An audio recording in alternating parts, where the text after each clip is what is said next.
right where you wanna be. Come on!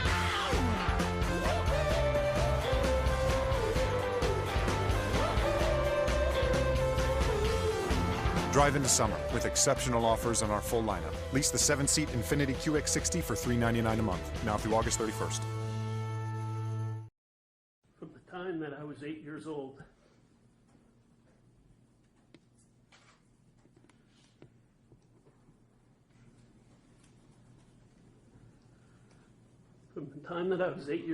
until I was 12 years old, I was sexually assaulted and raped by Dennis Pegg.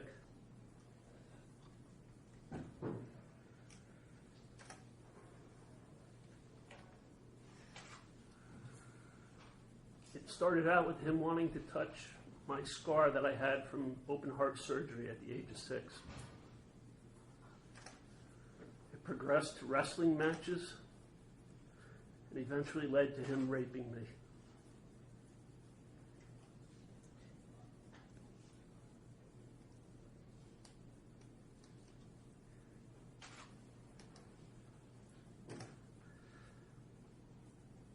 At the time, Dennis Pegg was a sheriff's officer, a scoutmaster of Troop Number 83 in Stillwater, and a close friend of our family.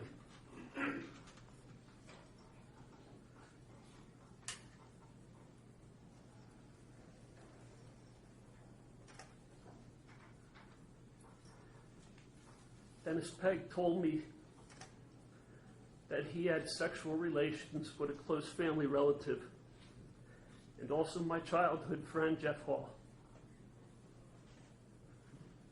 He described those relations in detail, and I believed him.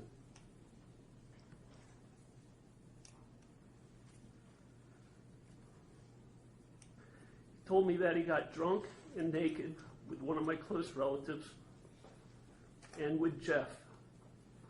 And he said he had taken pictures of them naked.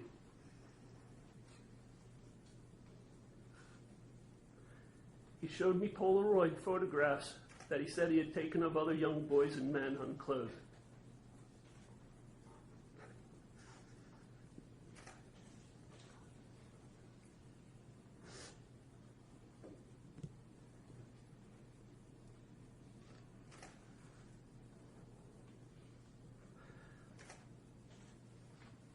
Jeff committed suicide on February 10th, 1983, with a shotgun to his head. I was a junior in high school.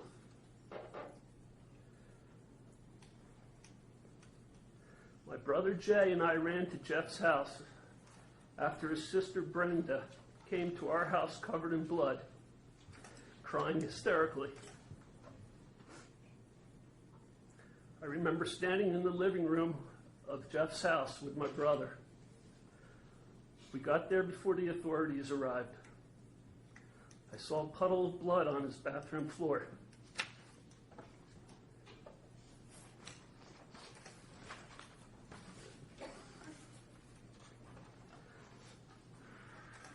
I will always believe that Jeff killed himself as a result of Dennis Pegg's abuse. As an adult, I visited Jeff's grave at least twice a year. Every Christmas Eve, I went to visit him.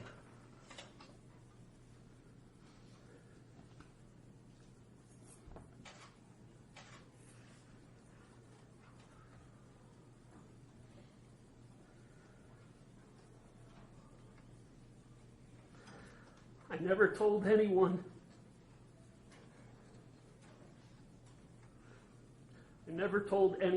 about Dennis Pegg's abuse prior to the night of June 12, 2012.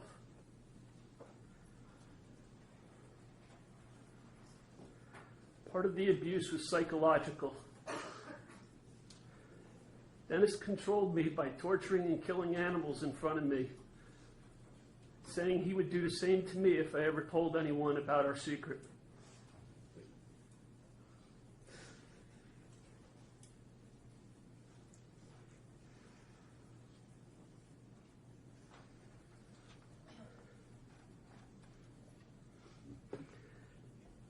My parents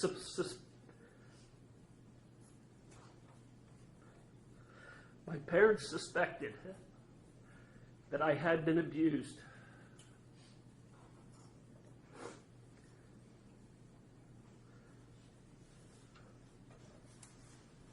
Especially after Jeff had killed himself. But whenever my mother or father asked me if Dennis Pegg had hurt me, I denied it. Throughout my life, I periodically saw Dennis Pegg around town. Frequently, he was with young boys. In the spring of 2011, I saw Dennis Pegg with a boy who was about 13 or 14 years old at the Quick Check in Newton.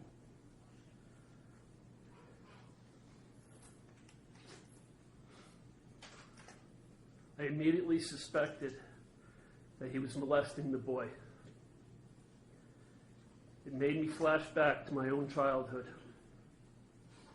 I had trouble breathing, my heart was racing, and I was paralyzed with fear.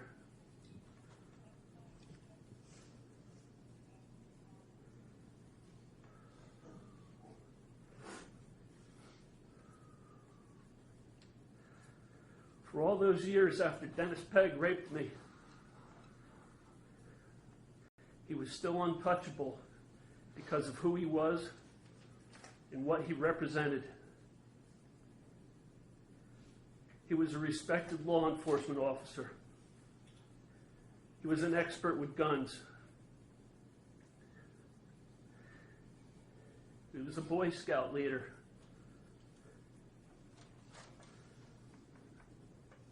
No one would ever believe my word over his.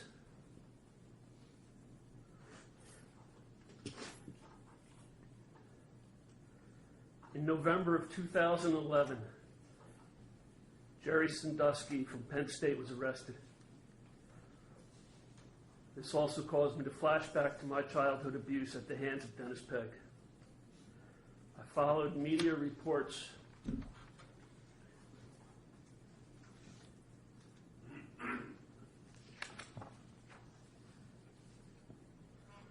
of the Sandusky trial on Fox News, on the internet, and in the newspapers. I also watched the Bob Costas interview of Jerry Sandusky. On June 11, 2012, Sandusky's trial began.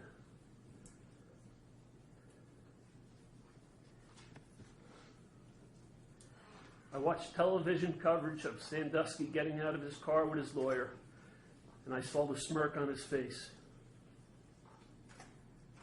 My reaction to seeing Sandusky get out of that car with his lawyer was that Dennis Pegg would never be held accountable for what he had done to me, a close relative of mine, and to Jeffrey. The realization that Dennis Pegg would get away with molesting us, destroying our lives, and taking Jeff's life caused me great pain.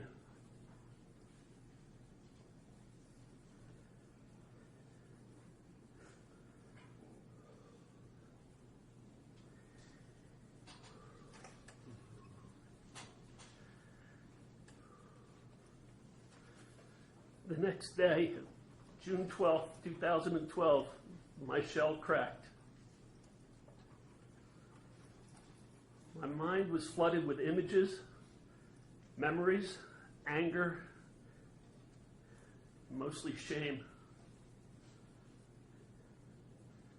I drank some beers and snorted cocaine to dull the pain.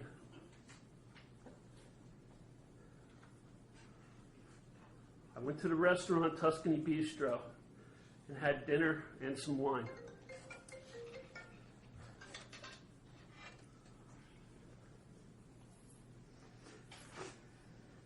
While I was there, I ran into a man named Joe Rubino, who I had an earlier dispute with over a Harley-Davidson Softail. The dispute ended up in court. I went over to Joe Rubino's table, threatened him, and and told him I would come find him at his car dealership where he worked. I left Tuscany Bistro and drove to a bar down the road called the Greeks. There I drank more alcohol. I then went home to my house located at 914 West End Drive in Stillwater. And I met up with a friend called Bob Reynolds roughly at 9:30 p.m.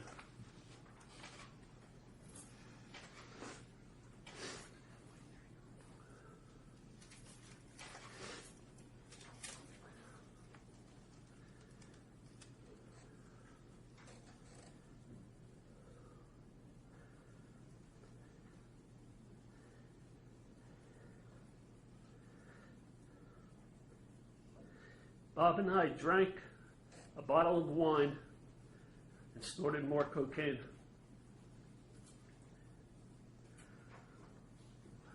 While we were sitting at my kitchen table, I remember sharpening a kitchen knife. I was enraged after seeing Joe Rubino. I was enraged about watching the Jerry Sandusky trial on TV. And I was enraged with all my thoughts and memories of Dennis Pegg.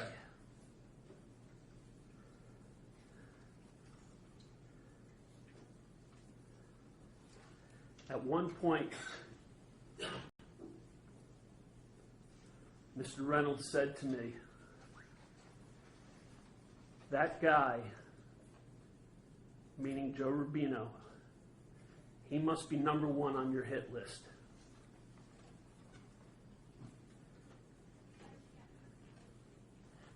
I could no longer keep my secret inside. I said to Bob, "No, he's actually number two. The scumbag that fucking raped me as a kid is number one."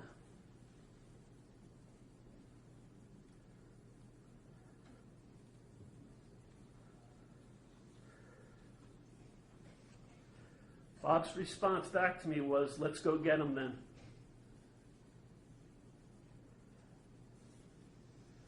I asked him if he was sure.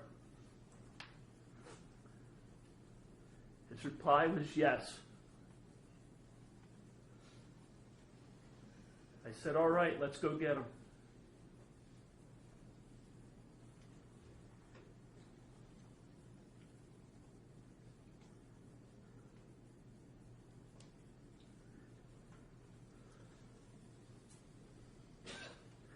I felt like I was watching myself from a distance.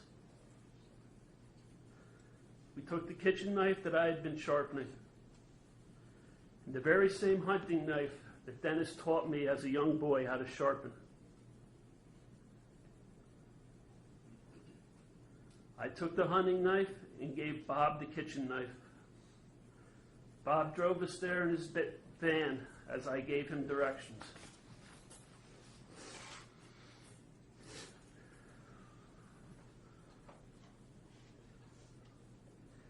Parked in the driveway of Dennis Pegg's house at 903 Millbrook Road in Stillwater, New Jersey.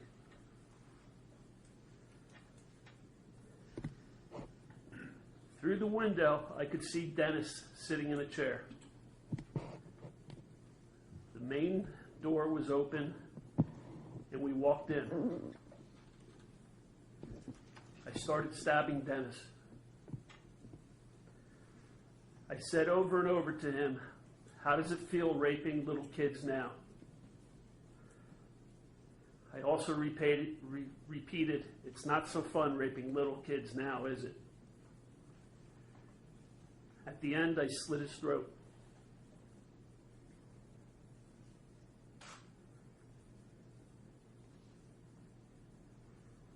At one point, I accidentally stabbed myself in the hand. I did not even feel this. I saw Bob standing in the doorway. I told him to get the van. We then left Pegg's house together and went back to my house. From the time that I told Bob that Dennis had raped me to the time that I went to Dennis Pegg's house was less than a half hour. That's all I have, Your Honor.